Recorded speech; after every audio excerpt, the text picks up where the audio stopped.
নমস্কার বন্ধুরা, সামনে আগত গ্রাম পঞ্চায়েত নিয়োগে টোটাল 18টি আলাদা আলাদা পদ রয়েছে। তো কোন পদে কি কাজ করতে হবে জানবো আজকের এই ভিডিওতে। কোন পদের কি কাজ করতে হয় সেটি জানতে পারলে তুমি কিন্তু তোমার পছন্দ মতো পদটির জন্য প্রিপারেশন এখন থেকে শুরু করতে পারবে। তুমি যে কাজের সঙ্গে সামঞ্জস্য সেই কাজটি এখন থেকে আগে থেকেই কিন্তু ভেবে চিন্তে সেই পদটিকে সিলেক্ট করতে পারবে, যে কারণে আজকের এই ভিডিওটি নিয়ে আসা।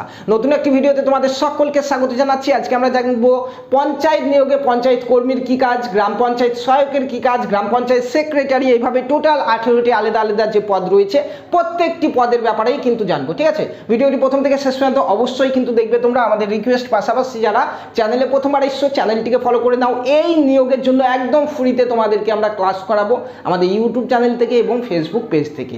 তো প্রত্যেকে একটু লাইক করে দেবে এবং কমেন্টে জানাবে কোন পদে তুমি আবেদন করতে ইচ্ছুক। দেখো, প্রথম যে পদ রয়েছে আমাদের সেটি হচ্ছে এক্সিকিউটিভ অ্যাসিস্ট্যান্ট।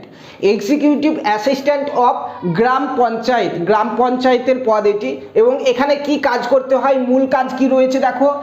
আচ্ছা, এখানে মেন যে কাজ সেগুলি কিন্তু আমি বলছি তোমাদেরকে, মেন কাজ যেগুলি। এছাড়াও এর বাইরেও কিন্তু আরও অনেক কাজ থাকে, সেগুলো কিন্তু করতে হয়। ঠিক আছে, কিন্তু মেন যে সকল কাজগুলি রয়েছে দেখো, বা এখানে মেন কাজ হচ্ছে অফিসিয়াল কাজ পরিচালনা করা, মেন কাজ এর এক্সিকিউটিভ অ্যাসিস্ট্যান্ট অর্থাৎ ইএ বলা হয়। সরকারি প্রকল্পের রিপোর্ট তৈরি করা হচ্ছে এর কাজ, এই পদের কাজ। আবেদনপত্র ও ডাটা ম্যানেজমেন্ট করা এই পদের কাজ। কম্পিউটারে তথ্য আপডেট করা হচ্ছে এই পদে কাজ।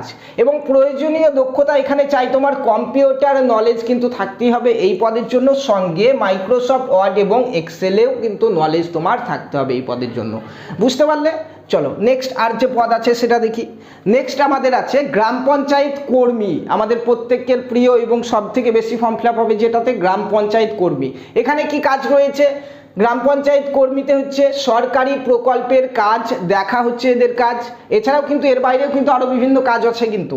ঠিক আছে, তারপরে হচ্ছে গ্রামের সমীক্ষা করা, মানুষের সমস্যার রিপোর্ট তৈরি করা, বিভিন্ন তথ্য সংগ্রহ করা, এগুলি কিন্তু গ্রাম পঞ্চায়েত কর্মীর কাজ। ঠিক আছে, এছাড়াও অফিসেও কিন্তু বিভিন্ন কাজ করতে হয়, ফাইলপত্র রাখা, এওয়ার্ডান্ডি কিন্তু কাজ রয়েছে। ঠিক আছে, কাজের ধরন হচ্ছে ফিল্ড প্লাস অফিস ওয়ার্ক, এই দুটো কাজই কিন্তু করতে হয় গ্রাম পঞ্চায়েত কর্মীদেরকে। বুঝতে পারলে? চলো নেক্সট কাজ, নেক্সট দেখি পোস্ট। বলা হয়েছে নির্মাণ সহায়ক। পঞ্চায়েতের যে নির্মাণ সহায়ক রয়েছে, এনএস রয়েছে, তার কাজ কি?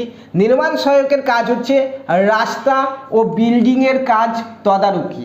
পঞ্চায়েতের যে সকল কাজগুলি হয় সেগুলি রাস্তা হতে পারে, বিল্ডিংয়ের কাজ হতে পারে, তারপরে ড্রেনের কাজ হতে পারে, ইত্যাদি কাজগুলি কিন্তু তদারকি করা তার মেন কাজ।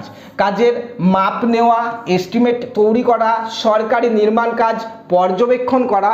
প্রয়োজনীয় দক্ষতা চাই এটার জন্য টেকনিক্যাল এবং তার সঙ্গে সিভিল নলেজ কিন্তু তোমার থাকতে হবে। বুঝতে পারলে? চলো নেক্সট আর কি পদ আছে। নেক্সট পদ হচ্ছে সহায়ক, সহায়ক অফ গ্রাম পঞ্চায়েত।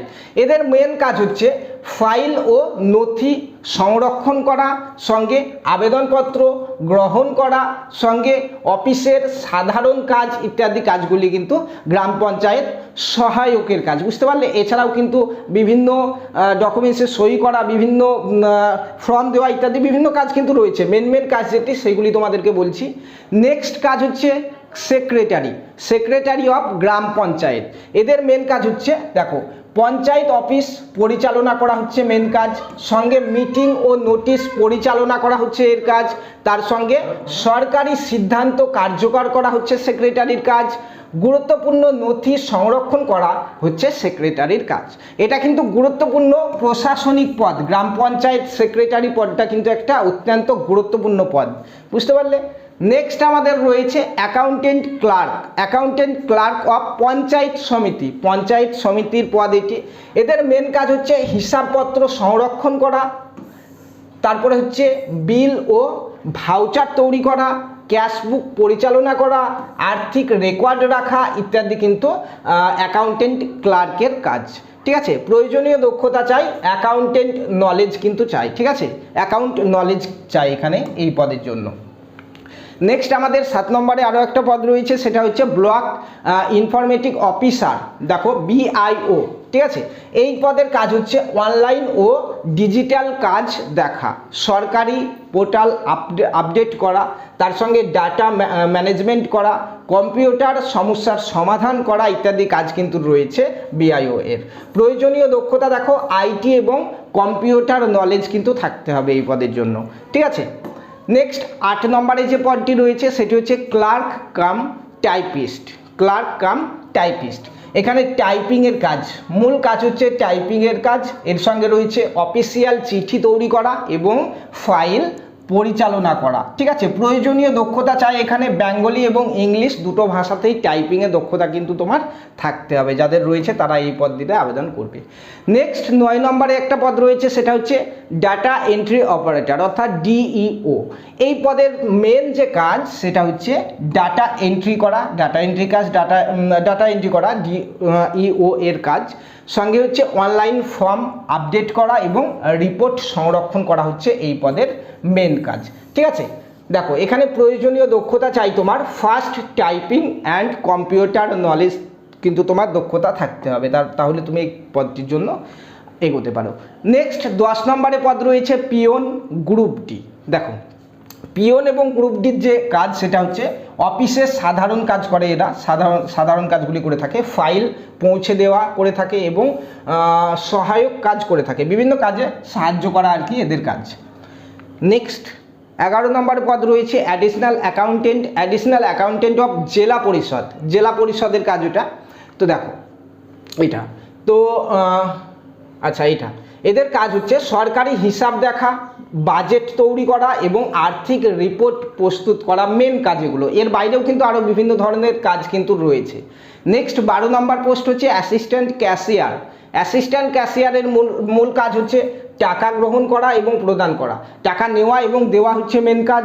সঙ্গে দেখো ক্যাশ বুক পরিচালনা করা, তারপরে হচ্ছে হিসাব বিভাগে সহায়তা করা হচ্ছে এদের কাজ। 13 নম্বরে পদ রয়েছে আমাদের দেখো ডিস্ট্রিক্ট ইনফরমেশন অ্যানালিস্ট। এই যে পদ, এই পদ অর্থাৎ ডিআইএ, এই পদের মূল কাজ হচ্ছে জেলার তথ্য বিশ্লেষণ করা, ডাটা রিপোর্ট তৈরি করা, সঙ্গে রয়েছে সফটওয়্যার ও ডাটা মনিটরিং। এটার জন্য প্রয়োজনীয় দক্ষতা চাই অ্যাডভান্স কম্পিউটার নলেজ কিন্তু তোমার থাকতে হবে এই পদের জন্য, ঠিক আছে। চলো নেক্সট 14 নম্বরে যে পদটি রয়েছে দেখো লোয়ার ডিভিশন অ্যাসিস্ট্যান্ট অর্থাৎ এলডিএ। এই পদের মূল কাজগুলি কি রয়েছে, মূল কাজ দেখো এই পদে তোমাকে অফিস ফাইল পরিচালনা করতে হবে, তারপরে চিঠিপত্র টাইপ করা ইত্যাদি কাজগুলি করতে হবে, সঙ্গে প্রশাসনিক কাজে সহায়তাও কিন্তু তোমাকে করতে হবে। নেক্সট 15 নম্বরে যে পদ আছে সেটি হচ্ছে স্টেনোগ্রাফার, যেখানে তোমাকে এখানে শর্ট হ্যান্ডে নোট নেওয়া এই কাজটা করতে হবে, দ্রুত টাইপিং করতে হবে তোমাকে এবং অফিসিয়াল বক্তব্য লেখা এই কাজগুলি কিন্তু তোমাকে করতে হবে। প্রয়োজনীয় দক্ষতা হচ্ছে স্টেনোগ্রাফি স্কিল কিন্তু তোমার এখানে থাকতে হবে এই পদের জন্য।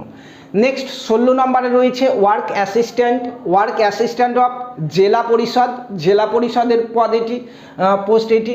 দেখো যেখানে তোমাকে করতে হবে সরকারি উন্নয়নমূলক কাজ এর তদারকি করতে হবে, রাস্তা, ড্রেন, বিল্ডিং ইত্যাদির কাজ পর্যবেক্ষণ করা, কাজের অগ্রগতির রিপোর্ট তৈরি করা, প্রকল্পের কাজের গুণমান পরীক্ষা করা, মাঠ পর্যায়ে কাজ পরিদর্শন করা ইত্যাদি কাজগুলি কিন্তু এখানে আমাদের ওয়ার্ক অ্যাসিস্ট্যান্ট পদে কিন্তু করতে হয়। প্রয়োজনীয় দক্ষতা দেখো এখানে বেসিক টেকনিক্যাল নলেজ থাকতে হবে তোমার, সঙ্গে ফিল্ড সুপারভিশন স্কিল থাকতে হবে, সঙ্গে কাজের ধরন হচ্ছে এখানে ফিল্ড বেস গভর্নমেন্ট ওয়ার্ক, ঠিক আছে, গভর্নমেন্ট ওয়ার্ক। আচ্ছা, এতগুলো পদ ছিল, দুটো পদ যেখানে গ্রুপ ডি এবং টাইপিস্ট দুটো আলাদা আলাদা স্তরের জন্য পদ ছিল, সেই জন্য একই জায়গায় ভরে দিয়েছি। দেখো পঞ্চায়েতে বিভিন্ন ধরনের পোস্ট কিন্তু থাকে, প্রত্যেকটা পোস্টের জন্যই প্রায় ভ্যাকান্সি কিন্তু আমাদের এসছে। কিছু পোস্টে তোমাকে অফিস ওয়ার্ক এবং কিছু ফিল্ড ওয়ার্ক, ঠিক আছে, এই কাজগুলো কিন্তু করতে হয়। কম্পিউটার জানা থাকলে বেশি সুবিধা, বেশিরভাগ পোস্টে তুমি আবেদনও করতে পারবে। ভালো প্রিপারেশন থাকলে চাকরি পাওয়া কিন্তু সম্ভব। নিয়মিত প্রস্তুতি নাও, সফলতা অবশ্যই আসবে। সঙ্গে আমরা কিন্তু তোমাদেরকে একদম ফ্রিতে বিনামূল্যে ক্লাস দিচ্ছি, সঙ্গে নোটস আমাদের টেলিগ্রাম গ্রুপে দিচ্ছি। এই ভিডিও ডেসক্রিপশন বক্সে দেখো আমাদের টেলিগ্রাম গ্রুপের লিঙ্ক রয়েছে, সেখানে জয়েন করে যাও। একদম বিনামূল্যে নোটস এবং ক্লাস পিডিএফ তোমাদেরকে দেবো। সঙ্গে যতদিন না পরীক্ষা হচ্ছে ততদিন পর্যন্ত ফ্রি ফ্রিতে প্রিপারেশন তোমাদেরকে করাবো। তো ফ্রি ক্লাসগুলি পাওয়ার জন্য প্রত্যেককে একটু ফলো করে নিতে ভুলবে না। ধন্যবাদ।